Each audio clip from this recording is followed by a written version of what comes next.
Hello friends, தேங்காய் பச்சரிசி போட்டு நல்லா ஒரு அருமையான இன்ஸ்டன்ட் தோசை செய்யலாம். வாங்க பார்க்கலாம்.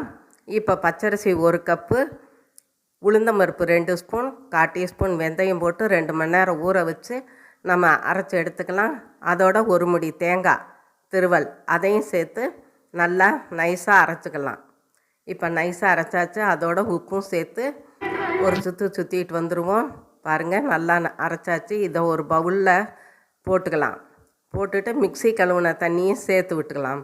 சேர்த்துட்டு நல்லா கலந்து விட்டுக்குருவோம்.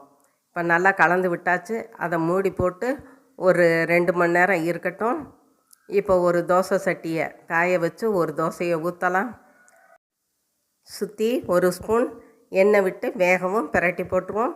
இப்போ அது வெந்தாச்சு. இப்போ நம்மளோட பச்சரிசி தேங்காய் தோசை கார சட்னியோட ரெடி.